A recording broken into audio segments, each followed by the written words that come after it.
chiudo subito dandovi un'idea di che fine ha fatto la colonna, perché diciamo, essendo crepata e non potendosi più innalzare, venne depositata da una parte nelle vicinanze di Piazza Montecitorio, mentre il piedistallo, che ancora potete ammirare in Vaticano, fu per un certo periodo esposto all'interno della piazza di Montecitorio.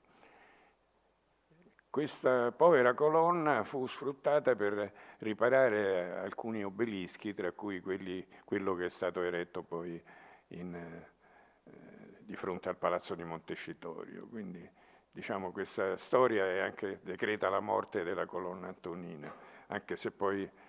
è falsamente rivissuta attraverso la falsa denominazione.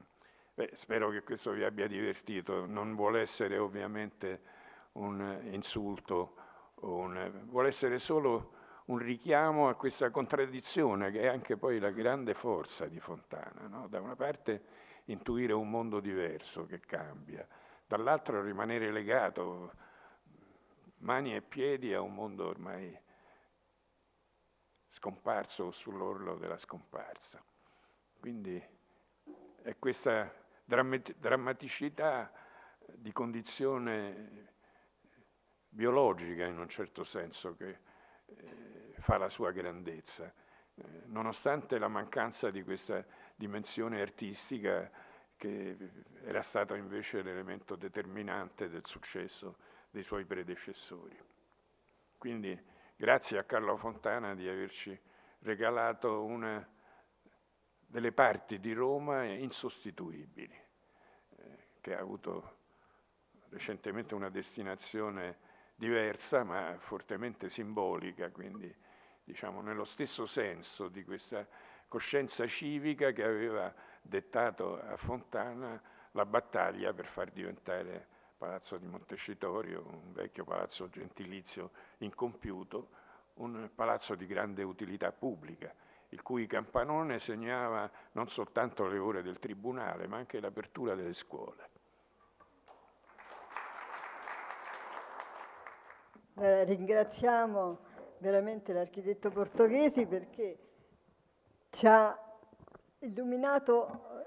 su Fontana nelle parti buone e nelle parti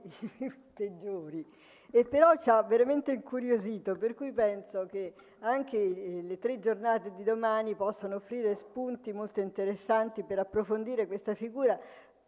non troppo nota, benché abbia tanto operato a Roma, però forse appunto dimenticata perché oscurato dai predecessori. E soprattutto vi invito lunedì a partecipare a questa visita ad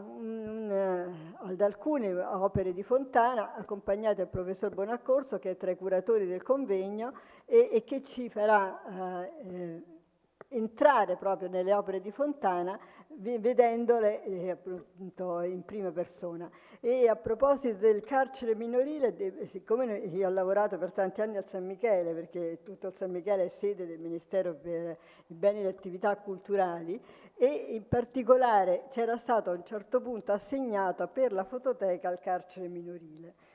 per farne sede di un progetto poi fallito, però ben presente questo edificio, che è stato veramente sede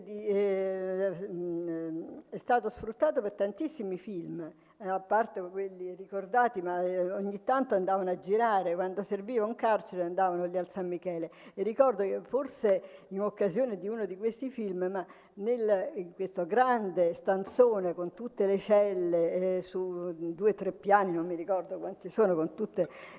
sulla parete di fondo, non so se è quella dell'altare, forse quello delle penitenze, avevano messo una scritta: chi cade non sempre si rialza, che certo non tirava su l'umore di questi poveri ragazzetti che dovevano stare lì. E quindi ho un ricordo ben vivo di questo edificio che veramente merita di essere visto perché è molto particolare. Così, allora ringraziamo ancora e vi aspettiamo o nei prossimi giorni o comunque lunedì per questa visita. Grazie.